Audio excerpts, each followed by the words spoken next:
Om Swastiastu. Hai teman-teman, bagaimana kabar kalian? Baik bukan? Nah, karena kalian sudah berkumpul di sini untuk menyimak ceritaku, tentunya kalian dalam keadaan sehat ya. Sebelum menyimak ceritaku, tetap jaga jarak, kenakan masker dengan benar, dan tetap patuhi protokol kesehatan. Di masa pandemi ini, kita harus saling menjaga agar kita semua selalu sehat dan selamat. Nah teman-teman, cerita yang akan aku bawakan kali ini berjudul Arjuna Bertapa, disandur dari kitab Arjuna Wiwaha karya Empu Kanwa. Tanpa berbasa-basi lagi, mari kita awali ceritanya. Alkisah, sebelum perang besar Baratayuda terjadi, Arjuna pergi bertapa ke Gunung Indrakila untuk mendapatkan anugerah senjata dari Dewata. Ia berjalan setapak demi setapak, menahan haus dan lelah. Di atas gunung yang tinggi, di sebuah gua yang indah, Arjuna memulai pertapaannya. Ia duduk bersila dengan mengheningkan pikirannya memuja ide Sang Hyang Widiwasa.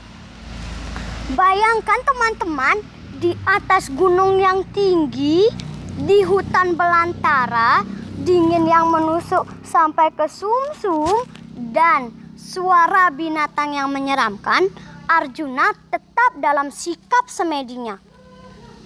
Nyamuk-nyamuk mengerubungi tubuhnya, ia tetap tak bergerak. Mengetahui laku pertapaan Arjuna yang demikian kuat, Dewa Indra mengirimkan 7 bidadari untuk menguji kekusukan tapa Arjuna. Teman-teman, kalian tahu bidadari tidak? Bidadari adalah wanita surga yang sangat cantik. Kecantikannya begitu sempurna hingga para dewata pun akan jatuh cinta. Apakah Arjuna kuat menahan godaan para wanita cantik itu? Maka berangkatlah para bidadari itu ke gua pertapaan Arjuna di Gunung Indrakila. Singkat cerita, sampailah para bidadari di gua pertapaan Arjuna. Mereka mulai beraksi merayu sang pertapa. "Hai ganteng," kata bidadari dengan suara merdu dan manja. "Duh cowok, godain kita dong," kata yang lain lagi. Arjuna tetap tak bergeming, ia tetap kusuk dalam semedinya. "Sayang, aku pijat ya," kata bidadari sambil mulai beraksi dengan memijat-mijat tubuh sang pertapa. Bidadari yang lainnya mengusap-ngusap wajahnya sambil berkata, "Duh, tampaknya." "Sayang, kitik-kitik-kitik." Bidadari yang lainnya mulai beraksi dengan menggelitik tubuh sang pertapa. Bidadari yang lainnya duduk di pangkuannya sambil bermanja. Arjuna tetap bisu, jangankan tergoda, membuka matanya pun tidak.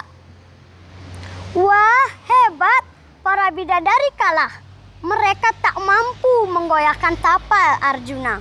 Mereka kemudian kembali terbang ke Indraloka melaporkan kepada Dewa Indra. Kembali diceritakan, Arjuna di gua pertapaannya. Ia tetap teguh dalam semedinya. Tiba-tiba bumi bergetar hebat. Bebatuan runtuh, gempa besar terjadi. Ah, tunggu, bukan gempa. Terdengar seperti suara mendengus babi hutan yang buas. Guncangan semakin hebat. Dan suara babi terdengar semakin kuat. Menyadari dirinya terancam, Arjuna membuka matanya. Dengan sigap, ia mengambil busur panahnya lalu keluar gua. Wow, di luar sana ada babi hutan dengan taring yang panjang dan juga runcing sedang mengamuk meluluh lantakkan batu-batu gunung. Hush, hush. Dengan sigap, Arjuna membidik dengan panahnya. Dan anak panah melesat mengenai lambung si babi. Dan ia roboh meregang nyawa. Bersamaan dengan itu, tiba-tiba muncullah seorang pemburu. Dengan berteriak gembira, ia berkata, Itu babi buruanku, panahku mengenal. Arjuna menyahut, hai tuan pemburu, itu anak panahku, jelas aku yang membunuhnya. Si pemburu tertawa mengejek. Hahaha, bagaimana mungkin engkau seorang pertapa memiliki busur dan anak panah? Lihat aku pemburu, senjataku panah, jelas itu panahku. Mereka kemudian berdebat tentang siapa pemilik anak panah yang membunuh babi. Perdebatan semakin memanas, menjadi pertengkaran. Adu panah pun terjadi. Mereka saling membidik satu sama lain. Duel panah yang luar biasa. Bukan anak panah biasa. Mereka melepaskan anak panah sakti hingga menyebabkan bumi bergetar hebat. Hai pertapa, siapa sesungguhnya dirimu?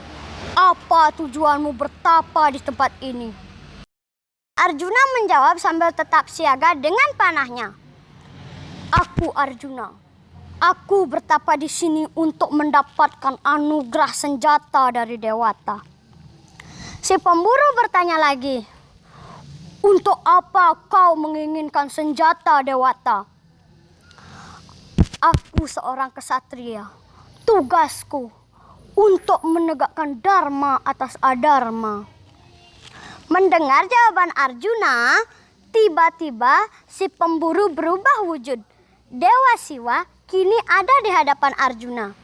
Melihat Sang Maha Agung ada di hadapannya, dengan segera Arjuna menghaturkan bakti. Belum selesai Arjuna mengucapkan salam, Dewa Siwa bersabda, wahai anakku Arjuna, telah paripurna seluruh tapa bratamu.